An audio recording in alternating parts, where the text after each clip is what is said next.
దుర్గామాత యొక్క నవశక్తులలో రెండవది బ్రహ్మచారిణి స్వరూపము. బ్రహ్మ అనగా తపస్సు, బ్రహ్మచారిణి అనగా తపమాచరించినది. శివుణ్ణి పతిగా పొందేందుకు తప్పించిపోయిన రాజకన్య. వేదస్తత్వం తపో బ్రహ్మ. బ్రహ్మ అనగా వేదము, తత్వము తపస్సు. బ్రహ్మచారిణి దేవి స్వరూపము పూర్తిగా జ్యోతిర్మయము, మిక్కిలి శుభంకరము, భవ్యము. ఈ దేవి కుడి చేతిలో జపమాలను, ఎడమ చేతిలో కమండలాన్ని ధరించి ఉంటుంది. బ్రహ్మచారిణి సాధకునిలో సదాచారాన్ని ప్రవేశపెడుతుంది. ఈమె నామస్మరణతో కర్మబంధాలు చెదిరిపోయి మోక్షం సంప్రాప్తిస్తుంది. ఈమెను ఆరాధిస్తే సర్వత్రా సిద్ధి, విజయము. వివాహం కాని కన్యలు లేదా యువకులు అమ్మవారిని పూజించడం వలన శీఘ్రంగా వివాహం అవుతుంది. మనస్సుకు ఏకాగ్రత కలుగుతుంది. పురాణ చరిత్ర. హిమవంతుని కూతురైన పార్వతీయే ఈ బ్రహ్మచారిణి దేవి. ఈమె పరమేశ్వరుని పతిగా పొందటానికి నారదుడి ఉపదేశాన్ని అనుసరించి ఘోర తపము ఆచరిస్తుంది. ఈ కఠిన తపశ్చర్య కారణాన్ని ఈమెకు తపశ్చారిణి అనగా బ్రహ్మచారిణి అనే పేరు స్థిరపడింది. తపశ్చర్య కాలములో ఈమె కేవలము ఫల కందమూలమును మాత్రమే ఆరగిస్తూ లెక్కలేనన్ని సంవత్సరాలు గడుపుతుంది. కేవలము పచ్చికాయ గొర్రెల్ని తింటూ మరికొన్ని సంవత్సరాలు కఠినోపవాసములతో ఎలాంటి ఆచ్ఛాదనము లేకుండా ఎండాకాలంలో ఎండుతూ వానాకాలంలో తడుస్తూ కొంతకాలం పాటు తపస్సును ఆచరిస్తుంది. ఇలాంటి కఠినతరమైన తపస్సును ఆచరించిన తరువాత మరింకెన్నో సంవత్సరాల పాటు నేలపై రాలిన ఎండుటాకులను మాత్రమే స్వీకరిస్తూ పరమేశ్వరుని అహర్నిశలు ఆరాధిస్తుంది.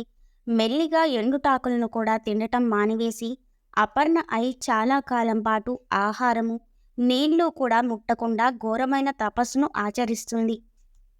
ఇలా చాలా కాలం పాటు కఠినమైన తపస్సును కొనసాగించడం కారణాన బ్రహ్మచారిణి దేవి శరీరము పూర్తిగా కృషించిపోతుంది.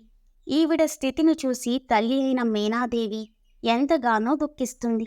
ఈమెను ఈ కఠిన తపస్సు నుండి మరలించడానికి తల్లి ఉమా బిడ్డ వదలదు వదలదు అని పలికినందున బ్రహ్మచారిణి దేవి పేరు ఉమా అని ప్రసిద్ధికెక్కింది. బ్రహ్మచారిణి దేవి చేసిన ఘోర తపస్సు కారణాన ముల్లోకాలలో హాహాకారాలు చెలరేగిపోతాయి. దేవతలు, ఋషులు, సిద్ధులు, మునులు మొదలైన వారందరూ ఈవిడ తపస్సు కనీవిని ఎరుగునటువంటి పుణ్యకార్యమని పలుకుతూ ఈవిడను కొనియాడతారు. చివరికి పితామహుడైన బ్రహ్మదేవుడు అశరీరవాణి ద్వారా ఈమెను సంబోధిస్తూ ప్రసన్నమైన స్వరంలో ఇలా పలుకుతారు: దేవి, ఇట్టి కఠోర తపస్సును ఇంతవరకును ఎవ్వరూ ఆచరింపలేదు. ఇది నీకే సాధ్యమైనది. అలౌకికమైన నీ తపశ్చర్య సర్వత్రా శ్లాఘించబడుతున్నది. నీ మనోవాంఛ సంపూర్ణముగా నెరవేరును. చంద్రమౌళి అన్న పరమేశ్వరుడు ఆవశ్యకముగా నీకు పతియగును. ఇక నీవు తపస్సును విరమించి ఇంటికి మరలము. త్వరలోనే నీ తండ్రి నిన్ను ఇంటికి తీసుకుని పోకుటకై వచ్చును. దుర్గామాత యొక్క ఈ రెండవ స్వరూపము భక్తులకు, సిద్ధులకు అనంత ఫలప్రదము. ఈమెను ఉపాసించడం వల్ల మానవులలో తపస్సు, త్యాగము, వైరాగ్యము, సదాచారము, సంయమము వృద్ధి చెందుతాయి. జీవితంలో ఎలాంటి ఒడిదుడుకులు ఎదురైనా దేవి అనుగ్రహముతో వారి మనస్సును కర్తవ్య మార్గం నుండి మరలవు. లోకమాత అయిన బ్రహ్మచారిణి దేవి కృప వలన ఉపాసకులకు సర్వత్రా సిద్ధి, విజయాలు ప్రాప్తిస్తాయి. దుర్గా నవరాత్రి పూజలలో రెండవ రోజున ఈమె స్వరూపము ఉపాసించబడుతుంది. ఈ రోజు సాధకుని మనస్సు స్వాధిష్ఠాన చక్రములో స్థిరమవుతుంది. ఈ చక్రంలో స్థిరమైన మనస్సు గల యోగి ఈమె కృపకు పాత్రుడగుతాడు.